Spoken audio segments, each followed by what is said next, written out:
नमस्कार विद्यार्थियों, सोनी एजुकेशन में आप सभी का स्वागत है। जैसा कि हमारा टॉपिक हमने शुरू किया था कि राजस्थान के दुर्ग, उसमें हम पहली क्लास में वर्गीकरण के बारे में चर्चा की थी। अब राजस्थान के महत्वपूर्ण दुर्ग, और सबसे पहले लेते हैं हम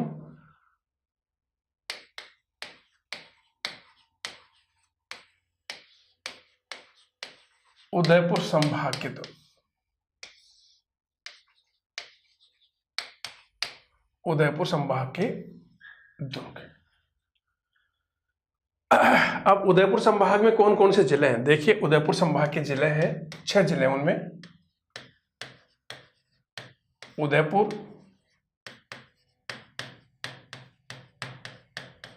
चित्तौड़गढ़, राजसमंद,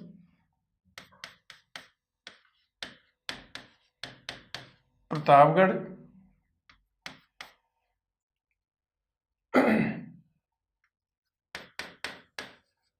डूंगरपुर और बांसवाड़ा। ये उदयपुर संभाग के 6 जिले हैं। कितने जिले हैं? 6 जिले। टोटल संभाग कितने? 7 संभाग हैं। तो सबसे पहले हम उदयपुर संभाग के ले रहे हैं, उसके बाद में हम जोधपुर संभाग के ले लेंगे। तो जितने भी संभाग है, संभाग के अनुसार के आधार के अनुसार हम इन दुर्गों के बारे में चर्चा करेंगे। तो उदयपुर संभाग के दुर्ग हैं उदयपुर, चित्तौड़गढ़, राजसमंद, प्रतापगढ़, डूंगरपुर, बांसवाड़ा। अब देखते हैं कि उदयपुर संभाग में कौन कौन से दुर्ग हैं। और सबसे पहले लेते हैं उदयपुर संभाग का हम चित्तौड़गढ़ दुर्ग।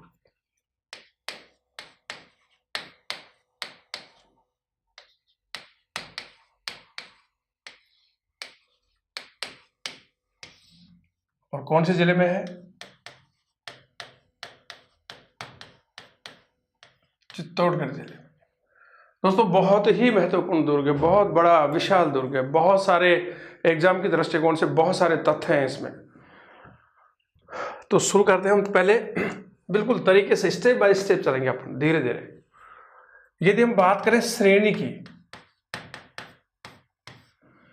की बात करें तो मुख्य रूप से एक गिरिदुर्ग है। गिरिदुर्ग का मतलब किसी पहाड़ी या पठार पर स्थित है। जब हमने शुक्रनीतिकार के दुर्गों का वर्गीकरण किया था तो मैं एक चीज बताना भूल गया। जो 9 प्रकार के दुर्ग थे, उनमें धानवंत दुर्ग को छोड़कर, धानवंत दुर्ग का मतलब है कि जिसके चारों ओर विशाल रेगिस्तान हो, धानवंत दुर्ग को छोड़ करके चित्तौड़गढ़ दुर्ग लगभग सभी श्रेणियों का दुर्ग माना जाता है। यदि ऐसा क्वेश्चन आता है कि राजस्थान का ऐसा कौन सा दुर्ग है जो धानवंत दुर्ग को छोड़ करके, धानवंत श्रेणी को छोड़कर अन्य सभी श्रेणियों में उसका नाम आता है, कुछ गुण पाए जाते हैं, तो वो है चित्तौड़गढ़। तो चित्तौड़गढ़ दुर्ग मुख्य रूप से गिरिदुर्ग है, यानी किसी पहाड़ पर होगा या फिर पहाड़ी पर या पठार पर गिरिदुर्ग है। और ये गंभीरी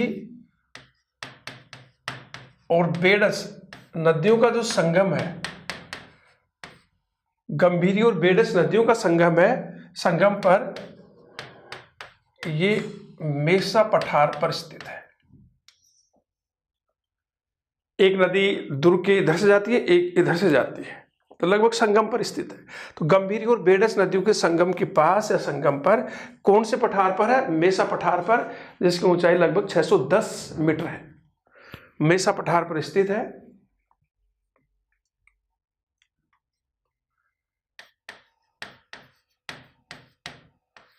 निर्माण को लेकर के विभिन्न मत हैं। तो देखिए, निर्माण को लेकर विभिन्न मत है। पहला मत किसका है? पहला मत है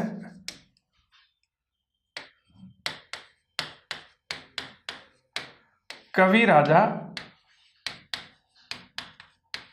श्यामल दास। और इनका ग्रंथ कौन सा है? वीर विनोद। तो कवि राजा श्यामल दास के ग्रंथ वीर विनोद के अनुसार इस दुर्ग का निर्माण 7वीं सदी में मौर्य राजा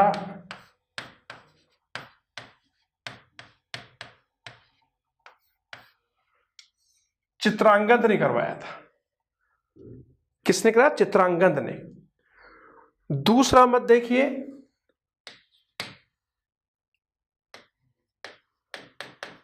जयसिंह सूरी के ग्रंथ कुमारपाल चरित के अनुसार इस दुर्ग का निर्माण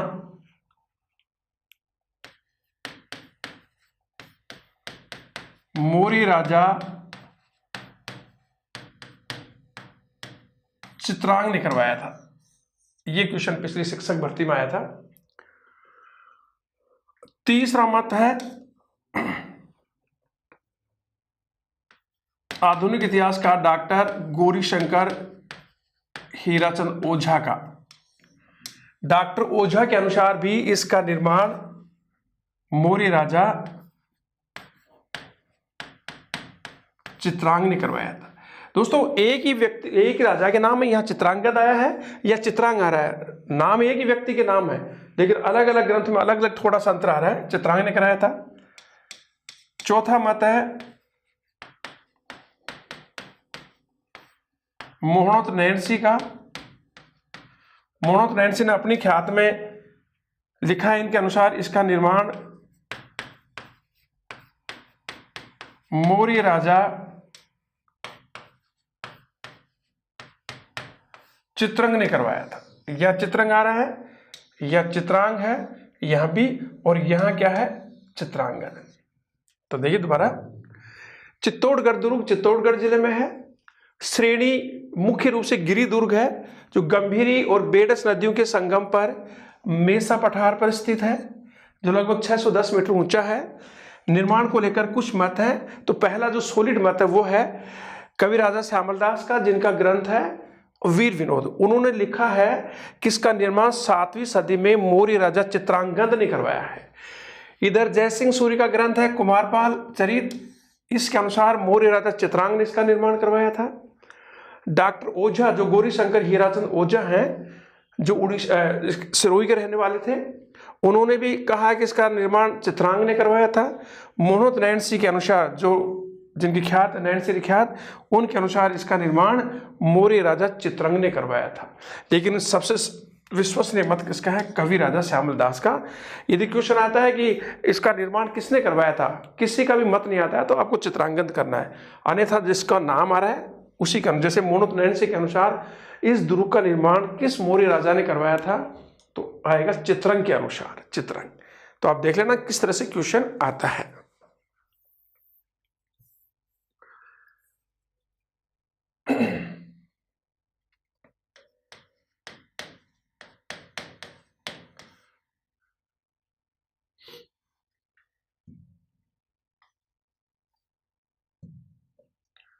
ये तो थे इसके निर्माण को लेकर की बात।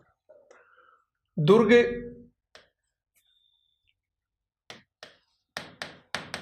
8 किलोमीटर लंबा और 2 किलोमीटर चौड़ा है, और लगभग ये 16 वर्ग मील क्षेत्र में फैला हुआ है।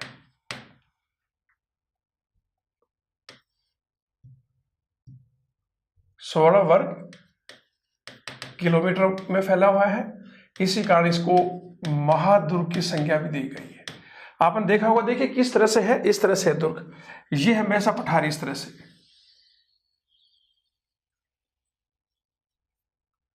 और यहां इसकी प्रवेश है। ये जो छोर है, ये यहां पर सूरजपुर इसका सबसे प्राचीन दरवाजा है। तो इस तरह से ये दुर्ग है, ये लंबा पठार है। तो यहाँ ये 8 किलोमीटर और ये चौड़ाई है 2 किलोमीटर। तो इस तरह से ये दुर्ग 8 किलोमीटर लंबा, 2 किलोमीटर चौड़ा और 16 वर्ग किलोमीटर क्षेत्र में फैला हुआ है। इसी कारण इसको महादुर्ग कहते हैं। और ये राजस्थान का ही नहीं बल्कि भारत के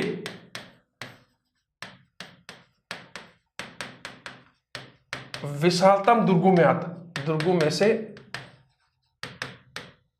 एक है। भारत के विशाल जितने बड़े दुर्ग हैं उनमें से एक दुर्ग है। और जहां तक मेरा जो मत है, तो ये शायद भारत का सबसे विशाल दुर्ग माना जाता है। दुर्ग के अन्य नाम, दुर्ग के बहुत सारे अन्य नाम भी हैं, जैसे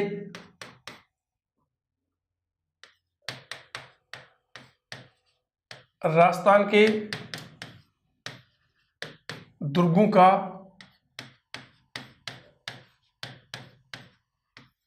सिरमौर दुर्ग, ताज, जैसे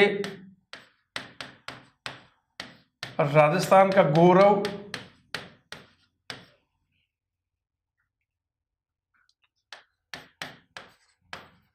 दक्षिणी पूर्वी राजस्थान का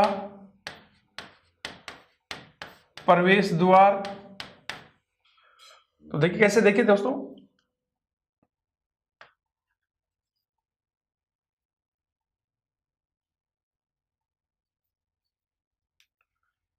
ये राजस्थान, तो ये यहां पर है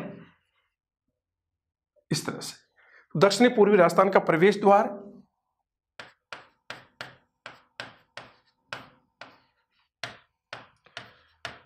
खिजराबाद, और ये नाम दिया था दिल्ली के सुल्तान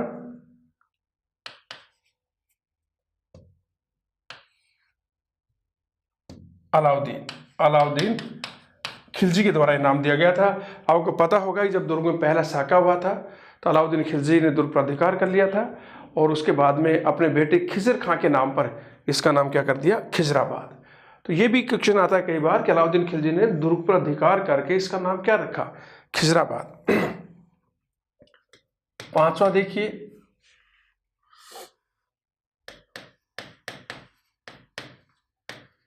विचित्रकूट, ये राणा कुंभा के समय नाम पड़ा, क्यों, महाराणा कुंभा ने इसमें बहुत सारा निर्माण कार्य करवाया था, इसी कारण उसके समय में ये एक तरह से विचित्र बन गया, अनोखा दुर्ग बन गया। और प्राचीन नाम है इसका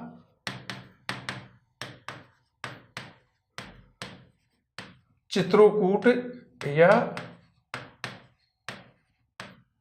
चित्रकूट। तो ये दुर्ग के उपनाम है। राजस्थान के दुर्गों का सिरमौर दुर्ग है, ताज है, राजस्थान का गौरव है, दक्षिणी पूर्वी राजस्थान का प्रवेश द्वार है, यहां पर है ये खिजराबाद। ये नाम दिया दिल्ली के सुल्तान अलाउद्दीन खिलजी ने अधिकार करके अपने पुत्र के नाम पर ये नाम रखा। विचित्रकूट, ये नाम महाराणा कुंभा के समय पड़ा, क्योंकि महाराणा कुंभा ने इसमें बहुत सारा निर्माण कार्य करा करके इसको एक अनोखा विचित्र दुर्ग बना दिया था। और प्राचीन नाम है चित्रकूट या चित्रकूट। अब दोस्तों, ये इसका महत्व इस तरह से था कि दिल्ली से जो मालवा और गुजरात जो रास्ता जाता था, दिल्ली से मालवा और गुजरात को जो रास्ता जाता था वो चित्तौड़गढ़ दुर्ग के पास से निकलता था। तो प्राचीन और मध्यकाल में इस दुर्ग का बहुत ही सामरिक महत्व था। यही कारण था कि दिल्ली के जितने भी सुल्तान या मुगल सम्राट हुए, उन्होंने सबसे पहले चित्तौड़गढ़ दुर्ग पर अधिकार करने की सोचते थे वो, ताकि दक्षिण भारत की ओर, मालवा और गुजरात की ओर जो रास्ता जा रहा है वो सुरक्षित रहे। तो प्राचीन और मध्यकाल में दिल्ली से मालवा और गुजरात के रास्ते पर होने के कारण इसका बहुत ज़्यादा सामरिक और महत्व था, व्यापारिक महत्व था। ये इसके उपनाम हो गए। आगे देखिए,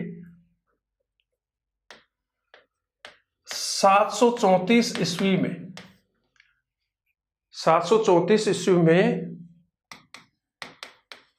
गुहिल वंश के वास्तविक संस्थापक बप्पा रावल ने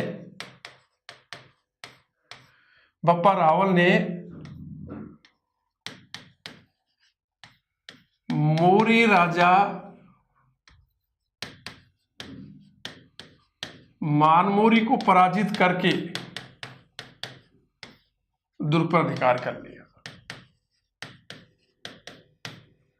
तो 734 में गुहिल वंश के वास्तविक संस्थापक बप्पा रावल ने मौर्य राजा मानमौरी को पराजित करके इस दुर्ग पर अधिकार कर लिया था। दोस्तों, इस दुर्ग पर परमार राजा मुंज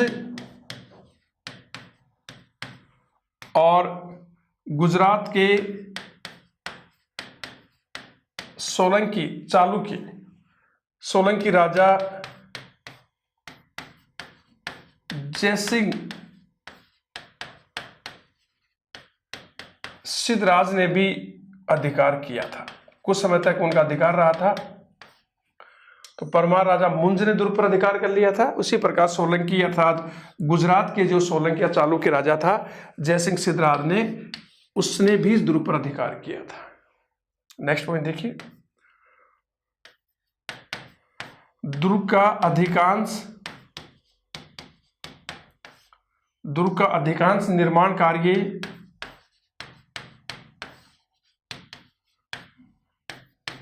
राणा कुंभा ने करवाया था, बहुत सारा निर्माण कार्य करवाया था। तो दुर्ग में जो अब आज जो निर्माण कार्य देख रहे हैं उसका अधिकांश निर्माण कार्य किसने कराया था? महाराणा कुंभा ने।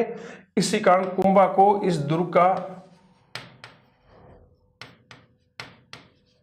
आधुनिक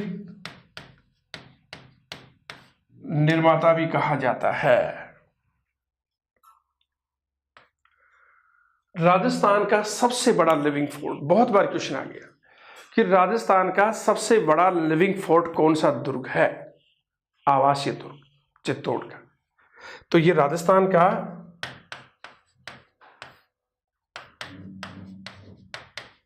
सबसे बड़ा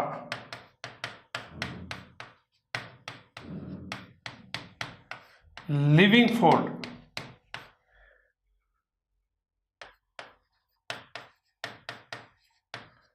आवासीय दुर्ग। तो राजस्थान का सबसे बड़ा लिविंग फोर्ट आवासीय दुर्ग, मतलब जहां लोग रहते हैं। और राजस्थान का दूसरा सबसे बड़ा लिविंग फोर्ट कौन सा है? जैसलमेर का सोनारगढ़।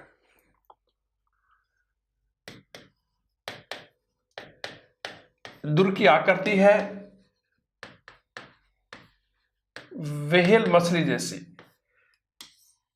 व्हेल मछली बहुत बीच में मोटी होती है और आगे पीछे पतली होती है, तो दुर्ग का आकार है व्हेल मछली जैसा। राजस्थान का एकमात्र दुर्ग जिसमें खेती होती है, ये राजस्थान का एकमात्र दुर्ग है जिसके अंदर खेती होती है, लोग रहते हैं, स्कूल है, सड़कें हैं, लोगों के मकान हैं और ये लोग वहां पर खेती भी करते हैं। तो राजस्थान का एकमात्र दुर्ग जहां पर खेती भी होती है, कृषि। दुर्ग में 7 सर्पिलाकार दरवाजे हैं, इस तरह के।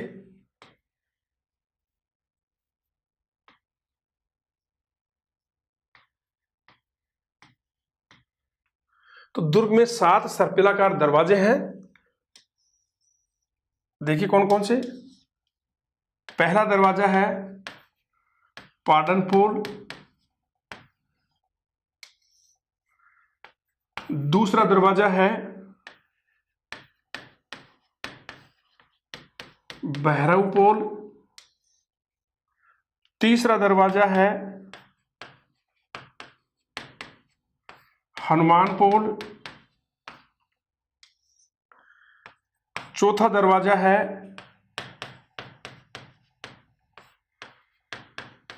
गणेशपोल, पांचवा दरवाजा है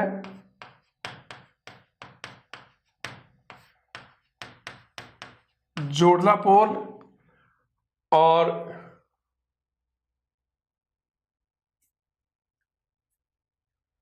छठा दरवाजा है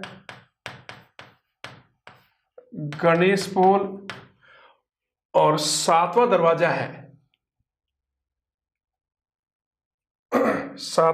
है रामपोल। दोबारा देखिए, 734 में गुहिल वंश के वास्तविक संस्थापक बप्पा रावल ने मौर्य राजा मानमोरी को पराजित करके दुर्ग पर अधिकार कर लिया था। इस दुर्ग पर परमार राजा, मालवा के परमार राजा मुंज और गुजरात के सोलंकी तथा चालुक्य राजा जयसिंह सिद्धराज का भी कुछ समय तक अधिकार रहा था। दुर्ग का अधिकांश निर्माण कार्य मेवाड़ के महाराणा कुंभा ने करवाया था। इसी कारण मेवाड़ के महाराणा कुंभा को इस दुर्ग का आधुनिक निर्माता कहा जाता है। उसी के शासनकाल में ये दुर्ग एक विचित्र दुर्ग के रूप में उभर करके सामने आया था। ये राजस्थान का सबसे बड़ा लिविंग फोर्ट है, आवासित दुर्ग, जहां लोग अपने खुद के घर बना करके रहते हैं। दुर्ग की आकृति है व्हेल मछली जैसी। राजस्थान का एकमात्र दुर्ग जिसमें खेती होती है, लोगों के खेत हैं, और दुर्ग में 7 सर्पिलाकार, सर्प के आकार के 7 दरवाजे हैं। पहला दरवाजा है पाटन पोल, दूसरा दरवाजा है भैरव पोल, तीसरा दरवाजा है हनुमान पोल, चौथा दरवाजा है गणेश पोल, पांचवा दरवाजा है जोड़ला पोल, छठा है गणेश पोल, और अंतिम और 7वां दरवाजा कौन सा है? राम पोल। ठीक है दोस्तों, क्लियर? नोट्स बनाने के लिए स्क्रीनशॉट लिया करो आप। तो कितने दरवाजे थे? 7 दरवाजे सर्पिलाकार। अब देखिए यहां जो प्रथम दरवाजा है, प्रथम दरवाजे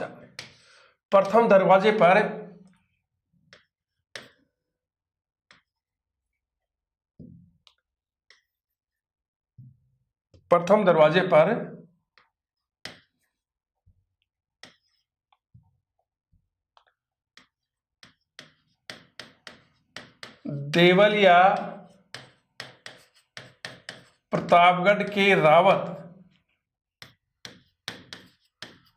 देवलिया प्रतापगढ़ के रावत बाघ सिंह का स्मारक है। दोस्तों आपने स्ट्रीम पढ़ा होगा कि जब 1534-35 में गुजरात के शासक बहादुर शाह ने जो दुर्ग पर आक्रमण किया, उस समय यहाँ का मेवाड़ का महाराणा विक्रमादित्य था, बहुत छोटा था, महाराणा सांगा का बेटा। उसकी संरक्षिका उसकी माता हाड़ी रानी दुर्गा करमावती थी। उस समय देवलिया प्रतापगढ़ के रावत बाघ सिंह ने बहादुरी से लड़ते हुए पहले दरवाजे पाटन पोल पर वो शहीद हो गए थे, और दुर्ग की महिलाओं ने हाड़ी रानी करमावती या कर्णवती के नेतृत्व में जोहर किया था, जो इस दुर्ग का दूसरा शाखा कहलाता है। यह आपने इतिहास में पढ़ा भी होगा। तो ये प्रथम दरवाजे पर इस महान वीर देवलिया प्रतापगढ़ के रावत बाघ सिंह का स्मारक बना हुआ है। दूसरे दरवाजे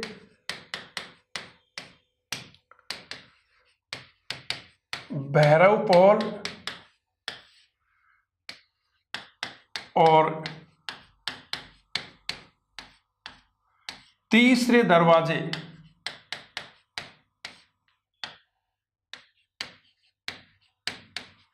हनुमान पोल के मध्य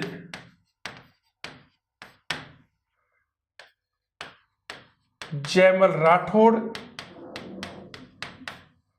और उसके भतीजे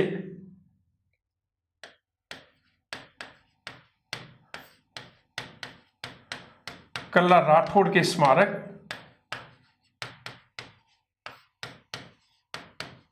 छतरी बनी हुई है। ध्यान से देखना, मैंने बताया दूसरा दरवाजा कौन सा है? भैरव पोल। दूसरे दरवाजे भैरव पोल और तीसरे दरवाजे हनुमान पोल के मध्य, दोनों के मध्य जयमल राठौड़ और कल्ला राठौड़ के स्मारक है। दोस्तों इतिहास में आपने पढ़ा होगा कि 1567-68 में जब अकबर ने चित्तौड़गढ़ दुर्ग पर आक्रमण किया, उस समय वहां का जो महाराणा था उदय सिंह, वो तो अपने परिवार के साथ गोगुंदा की ओर चला गया। जयमल राठौड़ पत्ता से सो दिया और कल्ला राठौड़ ने उसका मुकाबला किया था अकबर का, और बहादुर से लड़ते हुए वो वीर गति को प्राप्त हुए थे। तो यहां जो भैरव पोल और दूसरा दरवाजा हनुमान पोल है, इसके मध्य जयमल राठौड़, क्योंकि जयमल राठौड़ अकबर की बंदूक संग्राम से घायल हो गए थे, तो कल्ला राठौड़ ने अपने ताऊ को अपने कंधों पर बैठा लिया। तो इन दोनों दरवाजों के बीच में वो दोनों लड़ने लगे, ऊपर जयमल राठौड़, नीचे कल्ला राठौड़, 4 हाथों से लड़ाई हुई। और यही कारण है कि कालांतर में कल्ला राठौड़ 4 भुजाओं वाले या 4 हाथों वाले लोक देवता के रूप में प्रसिद्ध हो गए, और यहीं पर दोनों शहीद हो गए लड़ते हुए। और इस प्रकार से इन दोनों दरवाजों के मध्य जयमल राठौर और उसके भतीजे कल्ला राठौर के स्मारक बने हुए हैं। 7वें दरवाजे, अंतिम और 7वें दरवाजे रामपोल पर किसका स्मारक है? पत्ता सिसोदिया का स्मारक है, उनकी छतरी है। दोस्तों, पत्ता सिसोदिया राजसमंद के आमेट के सामंत थे, आमेट के थे, बहुत बहादुर वीर थे। ये भी 1567-68 के अकबर के अभियान के दौरान जयमल राठौर के साथ ही ये भैरवपोल और हनुमानपोल के मध्य शहीद हुए। और ये अंतिम दरवाजे रामपोल पर जब मुस्लिम सेना लड़ते लड़ते ऊपर गई तो अंतिम दरवाजे पर पत्ता सिसोदिया खड़ा था अपनी सेना के साथ और बहादुर से लड़ते हुए मुगल सेना का मुकाबला किया और यहीं पर शहीद हो गए और यहीं पर इनका स्मारक और छतरी बनी हुई है। अब दुर्ग के दर्शनीय स्थल देखते हैं। देखिए, दुर्ग के दर्शनीय स्थल, दुर्ग के दर्शनीय स्थल में सबसे पहले ले रहे हैं हम विजय स्तंभ को।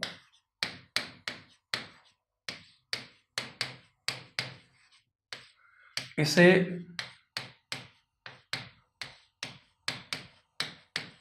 कीर्ति स्तंभ भी कहते हैं। पहला दर्शनीय स्थल क्या लिया हमने? विजय स्तंभ लिया। देखिए दोस्तों, विजय स्तंभ के बारे में, विजय स्तंभ का निर्माण महाराणा कुंभा ने करवाया था। आपको याद होगा, जब इतिहास आपने पढ़ा होगा तो 1437 में सारंगपुर का युद्ध हुआ था। सारंगपुर जब गुजरात में है, इस युद्ध में महाराणा कुंभा ने गुजरात के शासक, गुजरात के सुल्तान महमूद खिलजी प्रथम को बुरी तरह से पराजित किया था। यह इतिहास प्रसिद्ध युद्ध था। उसको पराजित करके उसको बंदी बनाया गया और चित्तौड़गढ़ दुर्ग में उसको कैद करके रख लिया गया। लेकिन 6 महीने बाद में महाराणा कुंभा ने उसको ससम्मान वापस छोड़ दिया। कर्नल टोड ने कुंभा की इस नीति की आलोचना भी की थी और इसी विजय, सारंगपुर की विजय की याद में 1440 से 48 तक 8 साल में उन्होंने ये विजय स्तंभ का निर्माण करवाया। ये एक विजय का स्मारक है। उस सारंगपुर युद्ध में महाराणा कुंभा की विजय का ये एक तरह से साक्ष्य है। इसे कीर्ति स्तंभ कहते हैं। तो देखिए आप, निर्माण महाराणा कुंभा ने 1437 ईस्वी के सारंगपुर युद्ध की विजय की याद में करवाया था।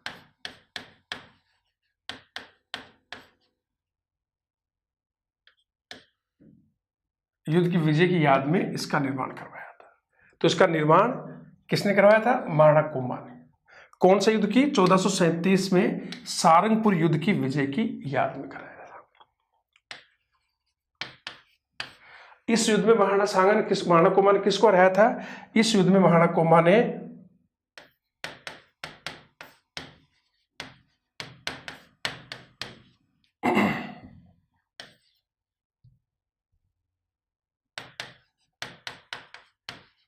मालवा के सुल्तान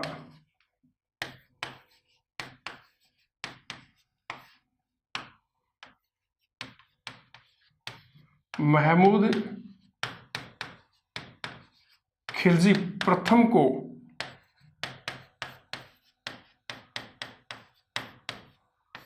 पराजित किया था।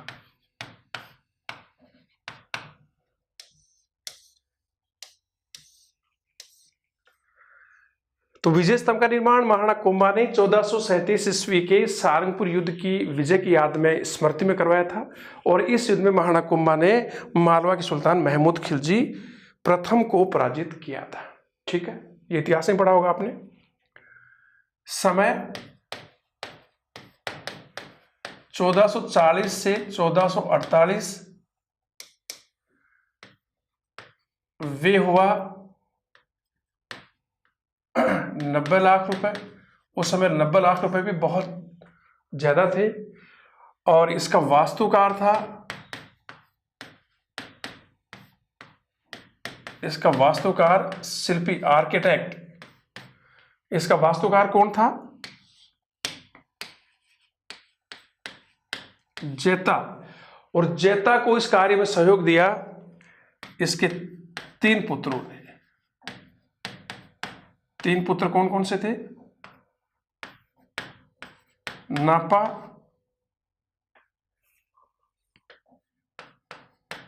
पूजा और पोमा। तो इसका मेन वास्तुकार कौन था? जेता। और जेता को इस कार्य में उसके निम्न 3 पुत्रों ने सहयोग किया, नापा, पूजा, पोमा। ठीक है, दोबारा देखिए। विजय स्तंभ का निर्माण महाराणा कुंभा ने 1437 के सारंगपुर युद्ध की याद में कराया था। इस युद्ध में महाराणा कुंभा ने मालवा के सुल्तान महमूद खिलजी प्रथम को पराजित किया था। समय 1440-1448 के मध्य 8 वर्ष में पूरा हुआ। इसमें 90 लाख रुपए लगे। इसका वास्तुकार शिल्पी था जेता। और जेता को इस कार्य में सहयोग दिया इसके 3 पुत्रों ने, नापा, पूंजा और पोमा ने।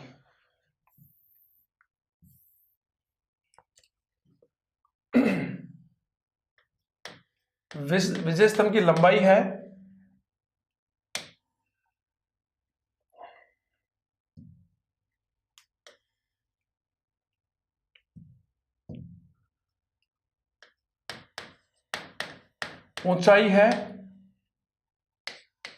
122 मीटर।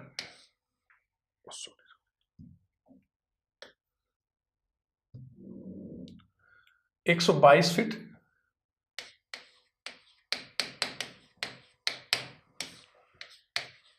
मूल ऊंचाई थी 120 फीट। वर्तमान इसकी ऊंचाई कितनी है? 122 फीट। लेकिन मूल ऊंचाई 120 फीट थी, क्योंकि आकाश से बिजली गिरने से इसकी जो ऊपर वाली मंजिल थी, 9वीं मंजिल, वो टूट गई थी। फिर बाद में महाराणा स्वरूप सिंह ने इसका पुनर्निर्माण करवाया, तो उसकी ऊंचाई 2 फीट और बढ़ गई। तो वर्तमान में ऊंचाई कितनी है? 122 फीट। मूल ऊंचाई थी 120 फीट। चौड़ाई 30 फीट। मंजिल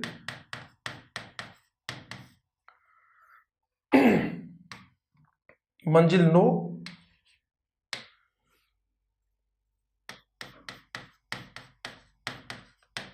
सीढ़ियों की संख्या 157। तो देखिए कैसे था ये।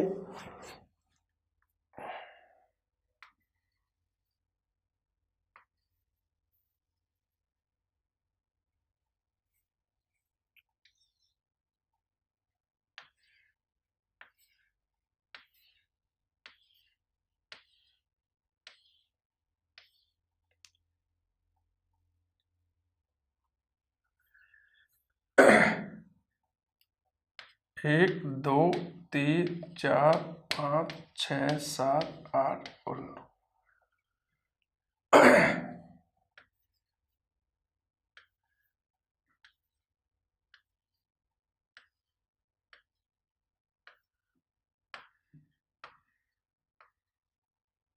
ये ताकि लगा।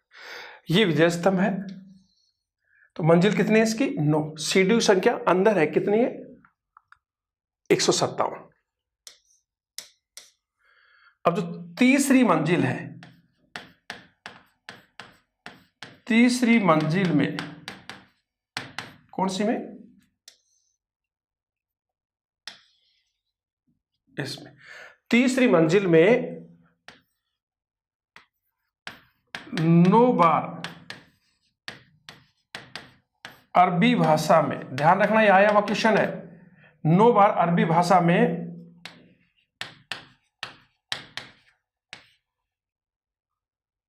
अल्लाह शब्द लिखा हुआ है, जो सांप्रदायिक सद्भाव का प्रतीक माना गया।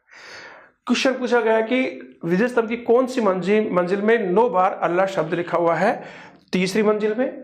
और उसकी भाषा भी पहुंच गई है कि ये भाषा कौन सी थी, ये अरबी भाषा में लिखा गया है।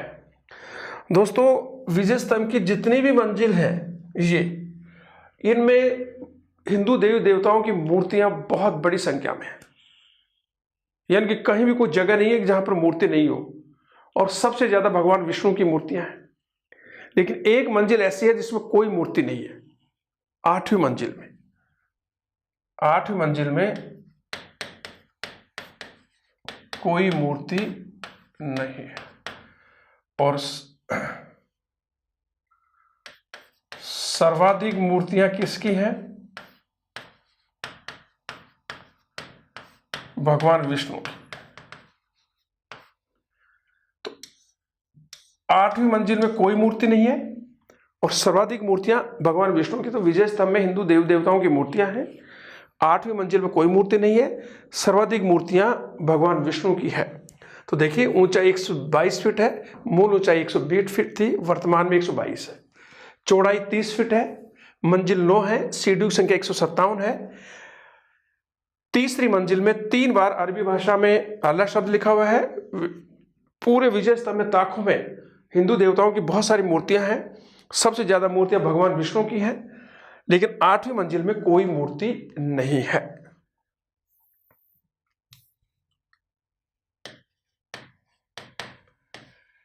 कर्नल टोड ने, ध्यान से देखना, कर्नल टोड ने विजय स्तंभ को दिल्ली की कुतुब मीनार से भी श्रेष्ठ बताया है। कर्नल टोड ने कहा कि कुतुब मीनार ऊंचाई में हो सकता है इससे ऊंची होगी, लेकिन स्थापत्य कला की दृष्टि से ये विजय स्तंभ के आसपास भी नहीं ठहरती। तो कर्नल टोड ने विजय स्तंभ को कुतुब मीनार से भी श्रेष्ठ बताया है। और कला मर्मज्ञ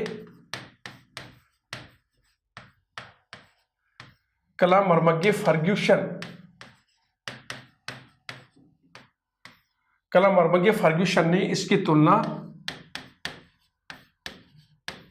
रोम इटली के टार्जन से की है। तो कला मर्मज्ञ फर्ग्यूसन ने इसकी तुलना रोम कहां पर है? इटली में, रोम के टार्जन से की है। और कर्नल टोड ने विजय स्तंभ को कुतुब मीनार से भी सर्वश्रेष्ठ बताया है।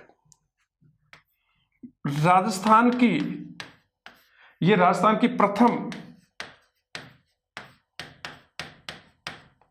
प्रथम ऐतिहासिक विजय स्तंभ राजस्थान की प्रथम ऐतिहासिक इमारत है, जिस पर भारतीय डाक विभाग ने 15 अगस्त 1949 को 1 रुपये का डाक टिकट जारी किया। विजय स्तंभ राजस्थान की प्रथम ऐतिहासिक इमारत है दोस्तों, जिस पर भारतीय डाक विभाग ने 15 अगस्त 1949 को 1 रुपये का डाक टिकट जारी किया गया। इससे पहले किसी भी ऐतिहासिक इमारत पर कोई डाक टिकट जारी नहीं हुआ था। तो विजय स्तंभ राजस्थान की प्रथम ऐतिहासिक इमारत है, जिस पर भारतीय डाक विभाग ने 15 अगस्त 1949 को 1 रुपये का डाक टिकट जारी किया।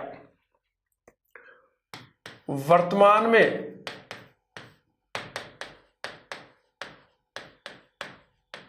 विजय स्तंभ 2 बड़ी संस्थाओं का प्रतीक चिन्ह बना हुआ है। वर्तमान में विजय स्तंभ राजस्थान पुलिस और माध्यमिक शिक्षा बोर्ड का प्रतीक चिन्ह बना हुआ है। तो वर्तमान में विजय स्तंभ राजस्थान पुलिस और माध्यमिक शिक्षा बोर्ड का प्रतीक चिन्ह बना हुआ है। आप देखिए किसी भी पुलिस कर्मी को देखेंगे तो वहां पर एक बिल्ला मिलेगा और वहां पर विजय स्तंभ का आपको बिल्ला दिखाई देगा। इसी प्रकार से हमारे माध्यमिक शिक्षा बोर्ड है जो राजस्थान का, वो उसके ऊपर उसके किसी भी डॉक्यूमेंट में आपको बीच में विजय स्तंभ दिखाई देगा। तो क्वेश्चन आ जाए कि वर्तमान में राजस्थान किसका प्रतीक चिन्ह बना हुआ है? एक तो राजस्थान पुलिस का और एक माध्यमिक शिक्षा बोर्ड का प्रतीक चिन्ह बना हुआ है।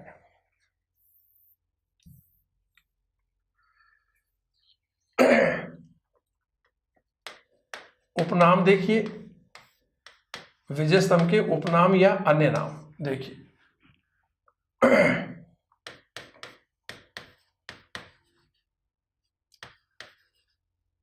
हिंदू मूर्ति कला का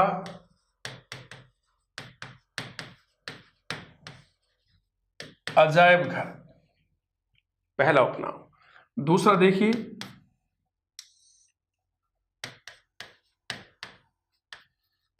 हिंदू मूर्ति कला का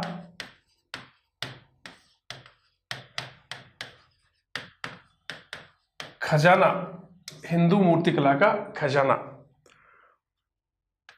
तीसरा देखिए, भारतीय मूर्ति कला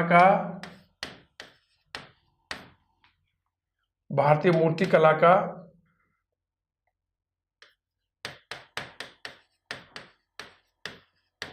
विश्वकोश, ये नाम दिया था डॉक्टर गोटन ने। हिंदू मूर्ति कला का खजाना, तीसरा उपनाम है भारतीय मूर्ति कला का विश्वकोश। चौथा,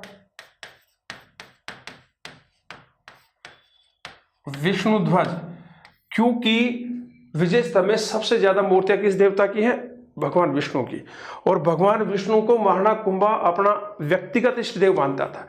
वैसे मेवाड़ के महाराणाओं का इष्ट देव था एकलिंगजी महादेव, लेकिन महाराणा कुंभा भगवान विष्णु को अपना व्यक्तिगत इष्ट मानते थे। इसी कारण यहाँ इसमें सबसे ज्यादा मूर्तियां भगवान विष्णु की थी, इसलिए इसको विष्णु ध्वज भी कहा है। और ये कहा है डॉक्टर उपेंद्र ने। भगवान विष्णु की अधिक मूर्तियां होने के कारण इसको विष्णु ध्वज। और नंबर 5 देखिए,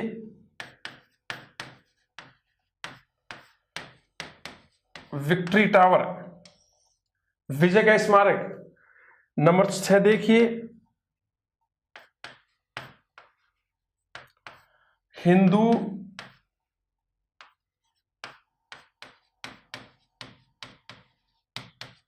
देवी देवताओं का व्यवस्थित संग्रहालय, हिंदू देवी देवताओं का व्यवस्थित संग्रहालय, ये कहा है डॉक्टर जीएन शर्मा।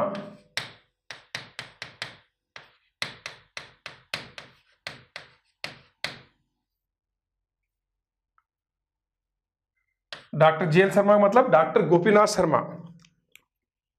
7वां देखिए,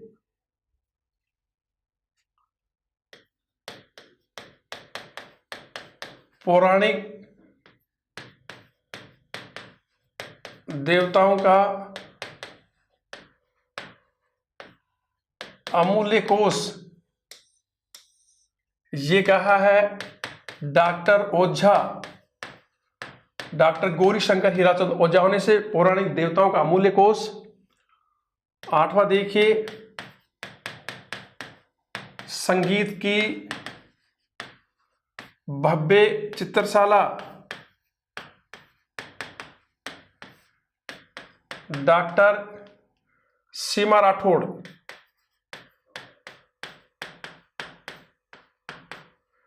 डॉक्टर सीमा राठौड़ ने इसको संगीत की भव्य चित्रशाला। इसके अलावा 9वां देखिए,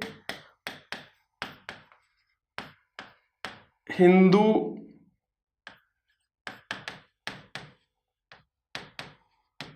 देवी देवताओं की साल।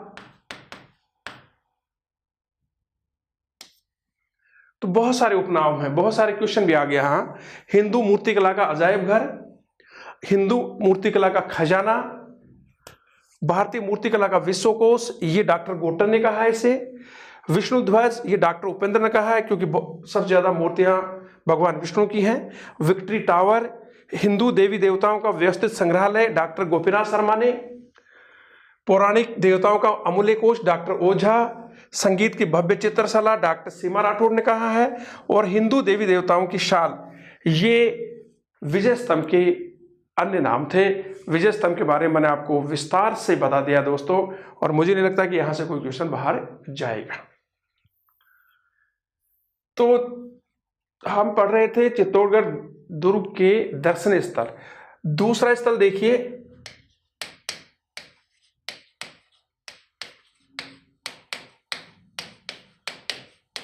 जैन कीर्ति स्तंभ। दोस्तों कभी आप गए हो दुर्ग में, तो जैसे यहां विजय स्तंभ है तो थोड़ा सा दूर 1 किलोमीटर दूर तक ये जैन कीर्ति स्तंभ है। निर्माण हुआ 12वीं सदी में।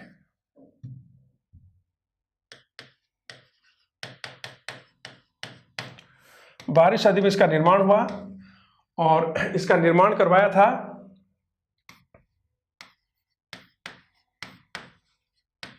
जैन श्रेष्ठी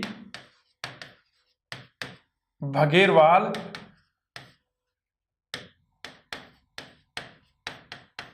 जैन जीजा ने इसका निर्माण करवाया था।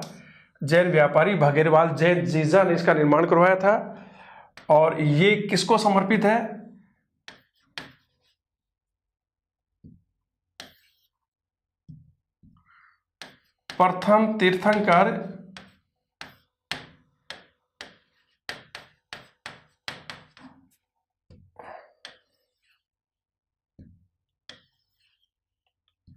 प्रथम तीर्थंकर आदिनाथ को, और इन्हीं को ऋषभ देव भी कहते हैं। तो ये प्रथम तीर्थंकर आदिनाथ को समर्पित है। मंजिल 7, ऊंचाई 76 फीट, चौड़ाई 15 फीट, और इसका उपनाम है मेरु कनकप्रभ है, ये इसका उपनाम है। तो देखिए दोस्तों, दूसरा दर्शनीय स्थल बहुत बढ़िया जैन कीर्ति स्तंभ है। ये विजय स्तंभ से थोड़ा सा आगे 1 किलोमीटर दूर। निर्माण 12वीं सदी में हो इसका, और इसका निर्माण जैन व्यापारी भगेरवाल जैन जीजा ने करवाया था। और ये जैन धर्म के जो 24 तीर्थंकर हैं उनमें जो प्रथम तीर्थंकर है भगवान आदिनाथ, उनको समर्पित है। इनको ऋषभ देव के नाम से भी जाना जाता है। इसकी मंजिल 7 है, उसमें 9 मंजिल थी। इसकी ऊंचाई 76 फीट है, उसकी ऊंचाई 122 फीट थी। इसकी चौड़ाई 15 फीट है, उसकी चौड़ाई 30 फीट थी। और इसका उपनाम मेरु कनकप्रभ है, और उसके उपनाम बहुत सारे थे। चौथा देखिए,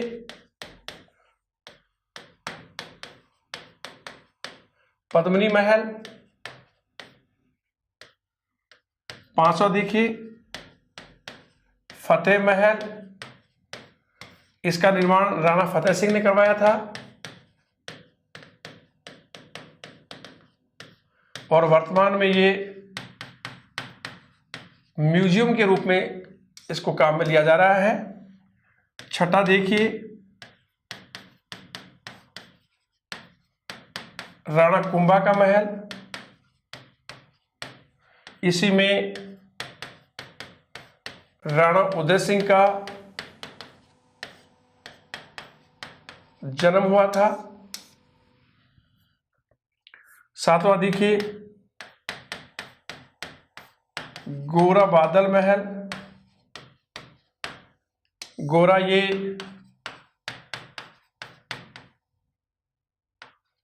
पद्मिनी के चाचा और चचेरे भाई था। गोरा पद्मिनी का चाचा था, और बादल गोरा का बेटा था, जो इसका चचेरा भाई, पद्मिनी का चचेरा भाई था।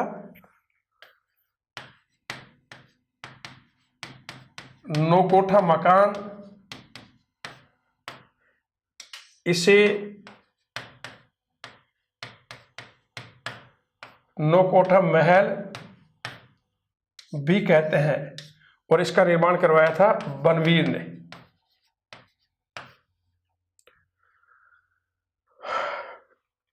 नौवां देखिए,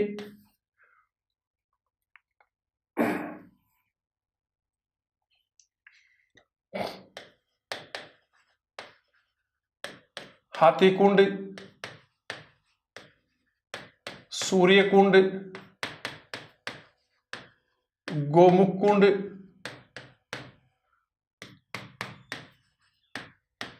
भीमतल कुंड,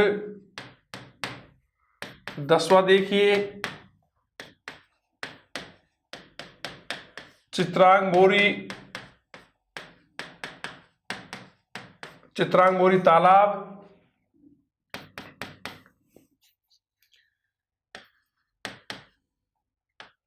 खातन रानी का महल,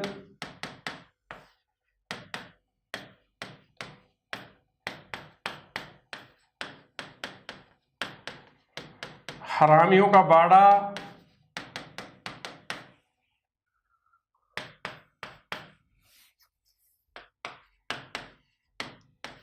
लाखोटा की बारी, ये एक झरोका है पूर्व दिशा में, और घी तेल की बावड़ी,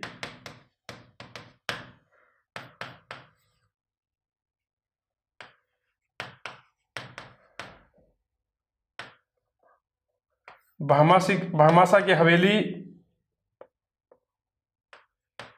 जो महाराणा प्रताप का मंत्री था। तो बहुत सारे हैं। पद्मनी महल, फतेह महल राणा फतेह सिंह ने करवाया था, अब ये म्यूजियम के रूप में काम में लिया जा रहा है।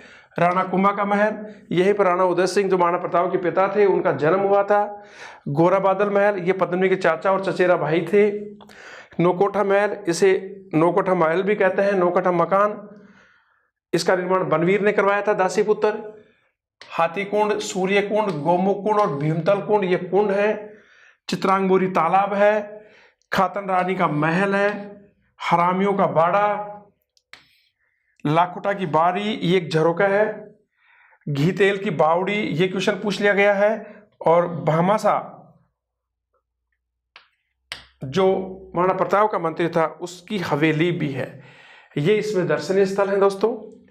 अब देखते हैं कि दुर्ग में मंदिर कौन से हैं।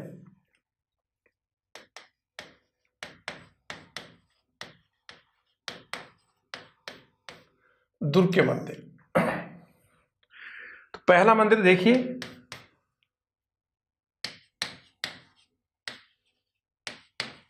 समदेश्वर का मंदिर।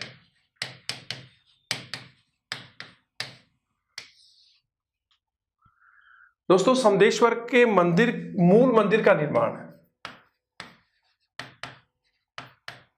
मूल मंदिर का निर्माण परमार राजा भोज ने करवाया था। किसने करवाया था? भोज ने। और उस समय इसका नाम था त्रिभुवन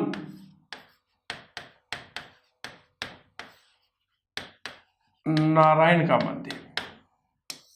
तो समदेश्वर मंदिर का जो मंदिर है, इससे मूल मंदिर का निर्माण करवाया था परमार राजा भोज ने, और उस समय इसका नाम क्या पड़ गया? त्रिभुवन नारायण मंदिर। उसके बाद में इसका नाम समदेश्वर पड़ा।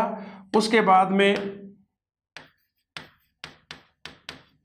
महाराणा मोक्कल ने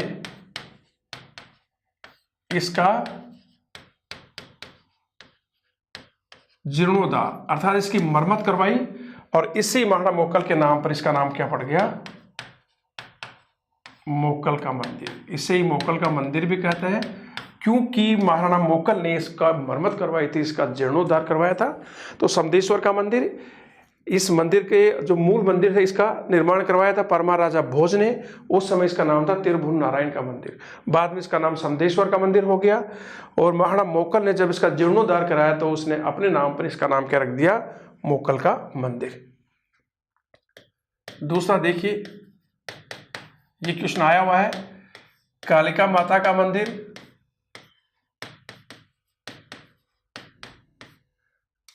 कालिका माता का मंदिर, ये पूछा गया था कि कालिका माता का मंदिर जो चित्तौड़गढ़ दुर्ग में है, ये किस देवता का मंदिर है?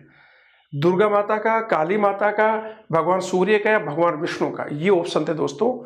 तो कालिका माता का मंदिर ये है एक सूर्य मंदिर है। ध्यान देना, कौन सा मंदिर है? सूर्य मंदिर।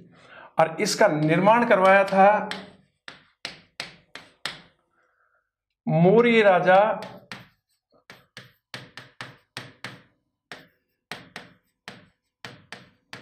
मानमौर्य ने। तो कालिका माता का मंदिर मूल रूप से एक सूर्य मंदिर है और इसका निर्माण मौर्य राजा मानमौर्य को जिसको पराजित किया था 734 में बप्पा रावल ने। तीसरा मंदिर देखिए, तुलजाय भवानी का मंदिर। तुलजाय भवानी का मंदिर दोस्तों, तुलजाय भवानी शिवाजी की कुल देवी थी। देखिए, छत्रपति मराठा शिवाजी की कुल देवी का नाम क्या था? तुलजाय भवानी। और ये क्वेश्चन आ गया है कि तुलजाय भवानी किसकी कुल देवी है? तो छत्रपति मराठा शिवाजी की कुल देवी है। और दोस्तों ये भी क्वेश्चन आया था कि छत्रपति शिवाजी का संबंध, बहुत पहले संबंध राजस्थान के किस राजघराने से है? तो मेवाड़ राजघराने से छत्रपति शिवाजी का संबंध रहा है और ये तुलजाय भवानी उन्हीं की कुल देवी है। इसका निर्माण करवाया था दासी पुत्र बनवीर ने। तो तुलजाय भवानी का मंदिर किसका मंदिर है, किसकी कुल देवी है? छत्रपति शिवाजी की कुल देवी। और निर्माण किसने कराया था? बनवीर ने। दोस्तों कालिका माता का मंदिर मूल रूप से सूर्य मंदिर है, निर्माण मौर्य राजा मानमौर्य ने कराया। तुलजाय भवानी का मंदिर चित्तौड़गढ़ दुर्ग में, इसका निर्माण बनवीर ने अपने तुलादान से करवाया था। जितना दान तुलादान में आया उससे इसका निर्माण करवाया था और ये मराठा छत्रपति शिवाजी की कुल देवी है। चौथा मंदिर देखिए,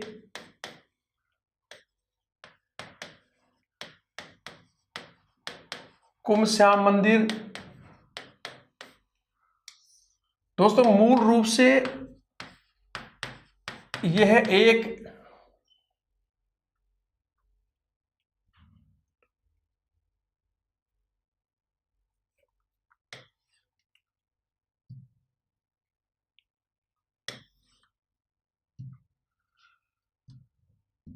इसका निर्माण महाराणा कुंभा ने करवाया था। कुमश्याम के मंदिर का निर्माण किसने? महाराणा कुंभा ने करवाया था। और ये पंचायतन शैली का मंदिर है।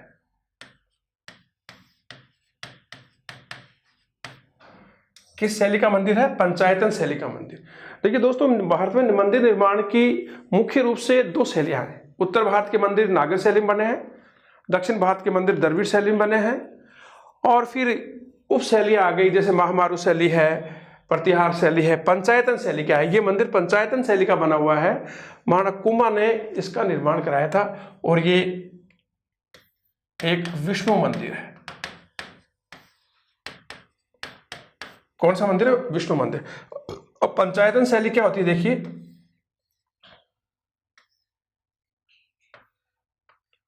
उत्तर भारत के मंदिर ये होते हैं, ये सीढ़ियां होती हैं और ये गर्भगृह होता है और इसमें होती है भगवान की मूर्ति। यहां पुजारी होता है और ये होता है सभा कक्ष। और पंचायतन शैली के मंदिर में क्या होगा कि जो मुख्य मंदिर है उसके अलावा चार कोनों में,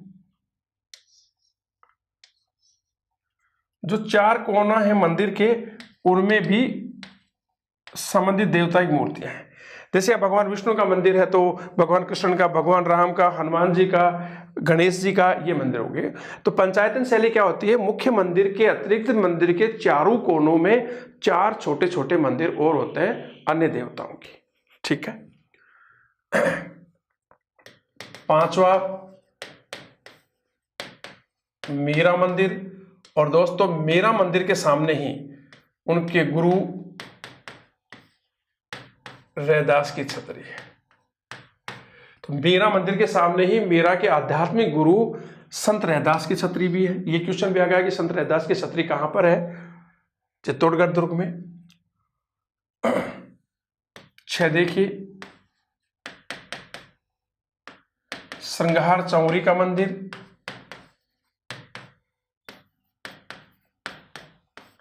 ये मूल रूप से जैन मंदिर था, और जैन मंदिर भी शांतिनाथ का, जो तीर्थंकर शांतिनाथ थे उनका मंदिर था। बाद में इस मंदिर का निर्माण करवाया महाराणा कुंभा के कोषाध्यक्ष बेलका ने इसका निर्माण करवाया। और इसी श्रृंगार चौरी में महाराणा कुंभा की पुत्री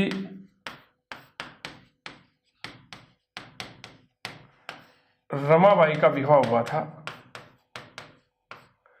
इसी में श्रृंगार चौरी का मतलब होता है मंडप। तो देखिए, कुंभश्याम का मंदिर महाराणा कुंभा ने इसका निर्माण कराया। ये एक विष्णु मंदिर है, पंचायतन शैली में बना हुआ है। पंचायतन शैली के मंदिर वो होते हैं कि मंदिर में मुख्य देवता के अतिरिक्त मंदिर के चारों कोनों में 4 छोटे छोटे मंदिर और होते हैं। मीरा मंदिर के सामने उनके आध्यात्मिक गुरु रैदास की छतरी है। श्रृंगार चौरी का मंदिर, ये मूल रूप से एक जैन मंदिर था और तीर्थंकर शांतिनाथ का मंदिर था। बाद में महाराणा कुंभा के कोषाध्यक्ष बेलका ने इसका पुनर्निर्माण करवाया, और इसी में महाराणा कुंभा की पुत्री रमाबाई का विवाह भी श्रृंगार चौरी के मंदिर में ही हुआ था। 7वां मंदिर देखिए, सतबीस देवरियों का मंदिर। यह आया हुआ क्वेश्चन है,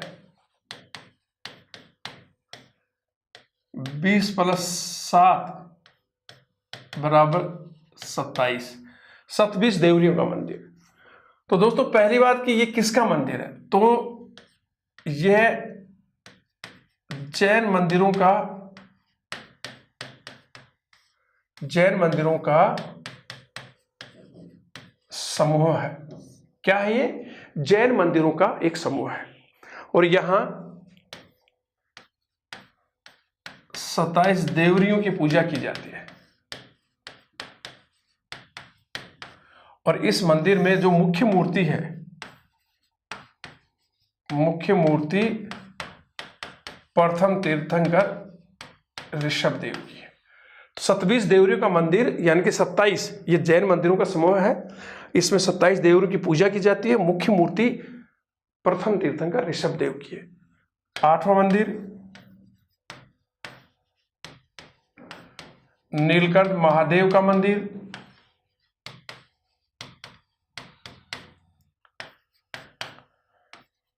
बाण माता का मंदिर, ये मेवाड़ के महाराणाओं की कुलदेवी मानी जाती है। 10वां मंदिर अन्नपूर्णा देवी का मंदिर, और इसका निर्माण राणा हमीर ने करवाया था। और राणा हमीर मेवाड़ के सिसोदिया वंश के संस्थापक हैं। इन्होंने अन्नपूर्णा देवी के मंदिर का निर्माण करवाया था। 11वां श्याम पार्श्वनाथ का मंदिर। और दोस्तों, इस मंदिर का निर्माण करवाया था गुहिल वंशी शासक, गुहिल वंशी राजा तेज सिंह की रानी जैतल देवी ने।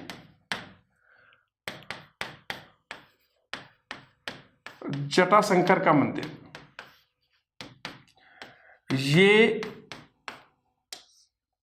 इस दुर्ग के प्रमुख मंदिर है। तो 27 देवरियों का मंदिर पूछा गया कि 27 देवरियों का मंदिर किस दुर्ग में है? चित्तौड़गढ़ में। और ये मूल रूप से जैन मंदिरों का समूह है। यहाँ पर 27 देवरियों की पूजा की जाती है, और मुख्य मूर्ति ऋषभ देव की है। नीलकंठ महादेव का मंदिर है इसी में। बाण माता का मंदिर है, जो मेवाड़ के महाराणाओं की कुल देवी मानी जाती है। अन्नपूर्णा देवी, इस मंदिर का निर्माण सिसोदिया वंश के संस्थापक राणा हमीर ने करवाया था। श्याम पार्श्वनाथ का मंदिर भी है, इसका निर्माण गुहिल वंशी राजा तेज सिंह की रानी जैतल देवी ने करवाया था। और जटाशंकर का मंदिर, ये इसमें प्रमुख मंदिर हैं। दोस्तों, मंदिर में 3 साके भी हुए हैं। 3 साके हुए हैं। प्रथम हुआ 1301 में अलाउद्दीन खिलजी के आक्रमण के समय। आपने इतिहास में पढ़ लिया होगा, मैं यहाँ थोड़ी सी बातें बताऊंगा।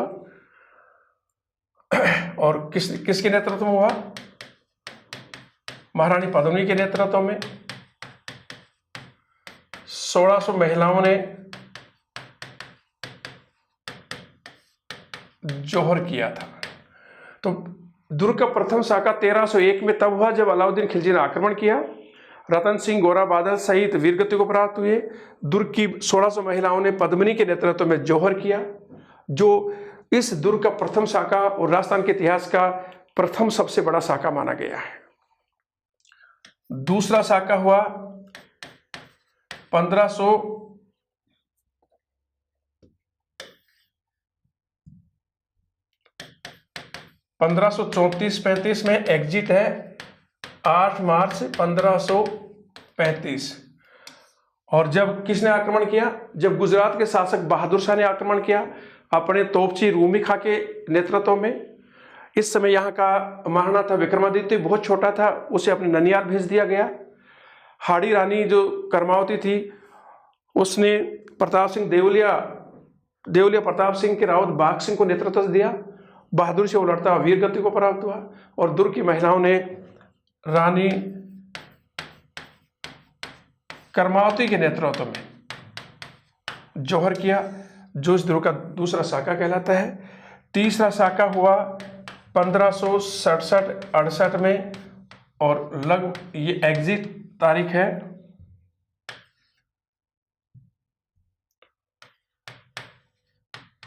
25 फरवरी 1568, जब अकबर ने दुर्ग पर आक्रमण किया। इस समय मेवाड़ का महाराणा कौन था? उदय सिंह था, जो अपने परिवार के साथ गोगुंदा की ओर चला गया। दुर्ग की सुरक्षा का बाहर जयमल राठौड़, पता सिसोदिया और कल्ला राठौड़ को छोड़ गया। तीनों योद्धा बहादुर से लड़े, वीरगति को प्राप्त हुए। और अंत में इनकी वीरगति को देखकर, इनकी लड़ाई को देख करके अकबर भी बहुत ज्यादा इनसे खुश हुआ। और जयमल राठौड़, पता सिसोदिया की घोड़े पर सवार, हाथी पर सवार संगमरमर की मूर्तियां आगरे के किले के सामने लगवाती। और ये शाखा हुआ था पत्ता की पत्नी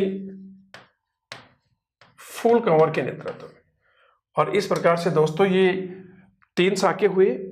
तीनों शाखे बहुत ही प्रसिद्ध हैं। चूंकि मैं इनका विस्तार से उल्लेख आपको नहीं बता रहा, क्योंकि ये इतिहास की बात है। आप इतिहास वाले सर से आपने पढ़ लिया होगा। यदि मैं इतिहास आपको पढ़ाता तो मैं इसके बारे में आपको, फिर भी मैंने आपको ये चीज़ें बताई है।